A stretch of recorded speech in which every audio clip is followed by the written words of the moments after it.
is the world's most powerful person or which company has the most power across the globe? You might be thinking of these persons and their companies like Elon Musk, Jeff Bezos, Bill Gates, or the most powerful person in your mind, Mr. President of the United States, Joe Biden. You know what? These are just pawns of such a mastermind person and his company, BlackRock. First of all, your earnings came out. Besides the merger with GIP, by the way, they did. By the way, you had some earnings that will look pretty good. You got a lot of inflows. You're over $10 trillion AUM. Congratulations on that. We've had a government, I'm talking about the U.S. now, that in 2000 we had an $8 trillion deficit.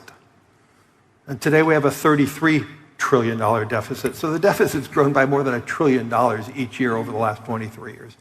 That is highly inflationary. The balance sheet of the Federal Reserve is highly inflationary. And so all these different measures are much more structural, much more difficult. So as a result of that, interest rates are going to remain higher. Opportunities for investors are going to be able to be very patient. You could do nothing and enjoy a positive return. I'm sure that you have never ever heard of BlackRock before, but after watching this video, you will not just hear about the company, you will understand what's really going on in this creepy world. So let's get started. BlackRock is an American multinational investment company. Headquartered in New York City, BlackRock has 70 offices in 30 countries and clients in 100 countries. BlackRock is the manager of iShares group of exchange-traded funds, and along with the Vanguard group and State Street, it's considered to be one of the big three index fund managers. How many trillions do you think BlackRock controls? 1 trillion? How about 2? Wanna go for 3 or 4? As of January 2022, BlackRock controls $9.5 trillion in assets. And that figure is getting larger. To get a better grasp of the situation, BlackRock controls more money than the GDP of every country in the world, except the USA and China. If it were a country, it would be third richest country on the planet Earth, and that's why it's the fourth arm of the US government. Would you believe that this company, BlackRock, can sell and buy the big entrepreneur of all time like Bernard Arnault, Jeff Bezos, and even Elon Musk overnight? How was BlackRock founded? BlackRock began in 1988 with 8 people in a single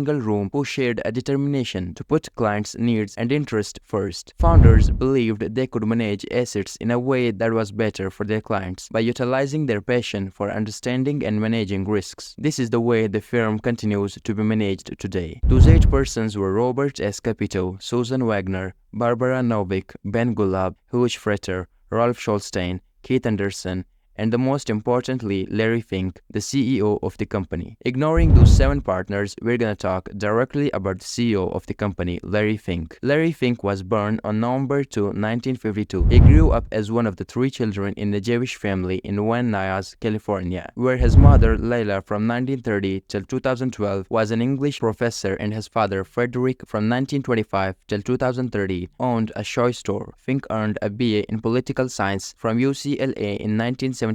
Fink started work at the age of 23 and became the MD of the bank at the age of 31. Fink added by some estimates $1 billion first Boston's bottom line. He was successful at the bank until 1986 when his department lost $100 million due to his incorrect prediction about the interest rates. The experience influenced his decision to start a company that would invest clients' money while also incorporating comprehensive risk management. In 1988, under the corporate umbrella of the Blackstone Group, Fink co-founded BlackRock and became its director and CEO. When BlackRock split from Blackstone in 1994, Fink retained his positions, which he continued to hold after BlackRock became more independent in 1998. And in 1999, BlackRock went public. Now, the big question that penetrates everyone's mind that how BlackRock collects $9.5 trillion in assets. Let's continue. I'm gonna start from a common person who is just living his life at his best. For instance, when you wake up to the sound of the alarm on your iPhone, you just look at the clock and realize that it's already too late for your work. And you also want to order medicines for your grandma from Amazon. Now there's no time to cook breakfast, so you just grab something from McDonald's on your way to work. What if I told you that every single company you just interacted with is heavily influenced in large part by one company, BlackRock? Now millions of people are interacted every day with these companies, and almost all of these companies are highly influenced by the same company, BlackRock. BlackRock. The stakes of BlackRock in major companies are 6.5% in Apple, 6.6% in Ford, 6.7% in Meta, 6.6% in JP Morgan, 7.9% in Verizon, 7% in Google. According to the BlackRock's latest financial reports and stock price, the company's current number of shares outstanding is 149 million. Now, these were just the companies we were talking about. You have to know that BlackRock is not limited to companies. There are also dozens of countries that are heavily influenced by BlackRock. Do you have any idea that how BlackRock controls the world? In every country of the world and every company in that country and every sector of that company, the BlackRock has its shares. A country like China doesn't allow any foreign company to invest, but the only company she allows is the BlackRock. The company has influenced almost every country in the world, that is either directly or indirectly. As I said earlier, that this company BlackRock has $9.5 trillion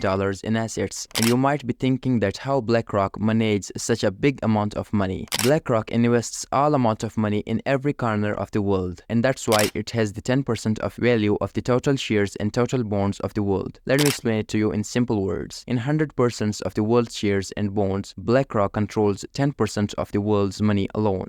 If BlackRock was this big, why haven't we heard about it? At least large American banks like JP Morgan Chase, Wells Fargo, and Citigroup often make the news even though they control way less money. The reality is you don't hear about the BlackRock because BlackRock doesn't want. BlackRock has massive investments in major media companies that would have informed you of its existence. Together, BlackRock and Vanguard have considerable shares in Graham Media Group, which owns Slate and Foreign Policy. They also own between 10 and 80% of CNN, CBC, Fox, Comcast, Disney, Gannett, and Sinclair Broadcast Group. These media companies are international conglomerates with several major media outlets under them. For instance, Comcast owns Sky, NBC, CNBC, MSNBC, while Disney owns ABC and the popular opinion poll site 538. In addition, Gannett owns over 250 newspapers including USA Today, and Sinclair Broadcast Group owns 72% of local channels in the US. These massive investments in media conglomerates not only allow BlackRock and Vanguard to stay out of the news, but also allows them to control what gets into the news. If you have realized that this video really helps me understanding about the world's largest shadow bank, then like to the video and subscribe to my YouTube channel. Thanks and goodbye.